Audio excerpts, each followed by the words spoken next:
First instalment देंगे, 4,000 तो बाद में देंगे। तो ये जो है ये सब चुनाव के लिए वो किए हैं।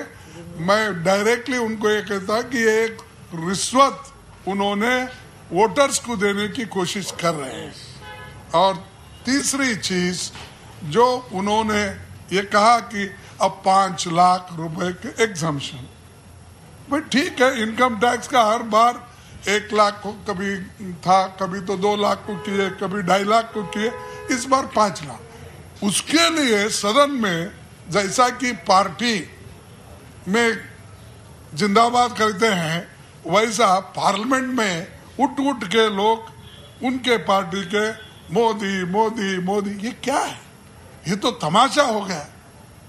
ये तो वोट ऑन अकाउंट्स, यानी आपको काम चलाने के लिए जब तक आपको सिर्फ मई तक मैंडेट है उस तक आपका डिस्ट्रीब्यूशन ये अपना बजट करना चाहिए था।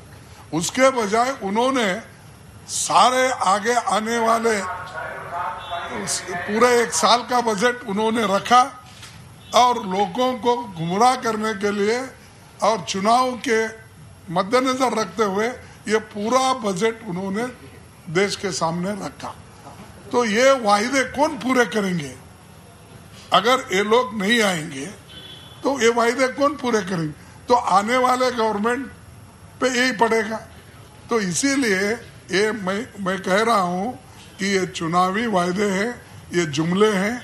जैसा पहले भी वो जुमले बोलते थे वही ढंग से आज भी जुमले वो बोल रहे हैं। तो हर चीज में उनका वो मिडिल क्लास खुश करने के लिए जिसके 2 मकान हैं उनको 1 मकान का रेंट फ्री, और बिल्डर्स को सबसे बड़ी राहत उन्होंने दी। पहले तो एक खाली अगर है कोई बिजनेस प्रीमाइसेस और मकान खाली है तो पहले 1 महीने का छूट था, इन्होंने उनको 2 महीने का दिया। तो इसका मतलब क्या है कि बिल्डर्स को भी वो साथ लेकर उनके लिए बड़े बड़े कॉरपोरेट कंपनियों को, बिल्डर्स को ये उन्होंने कंसेशन देने का काम किया।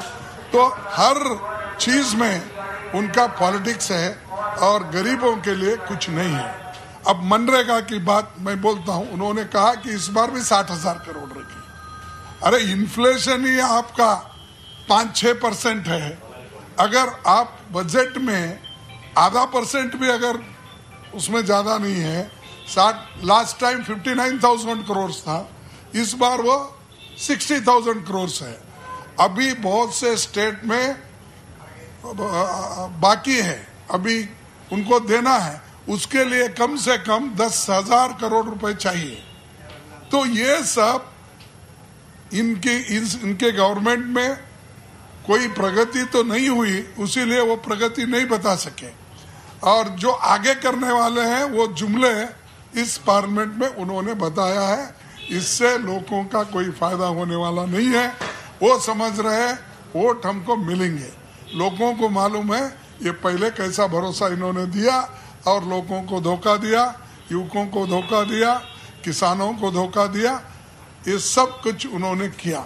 और आखिरी बात मैं बोलता हूँ, इवन दलितों के लिए, SC ST के लिए उनका बजट बहुत ही कम है।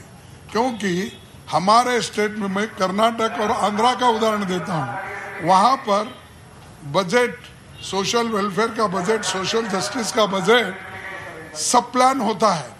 यानी पॉपुलेशन के हिसाब से जितने उनको मिलना चाहिए उतना, अब कर्नाटक में उदाहरण के तौर पर 1/5 बजट उनके लिए रिजर्व रखा जाता है, लेकिन यहाँ पर सिर्फ 60,000 करोड़ का उन्होंने कह के, अब उसमें भी उन्होंने बोला कि हम इसमें ज़्यादा अमाउंट रखा है।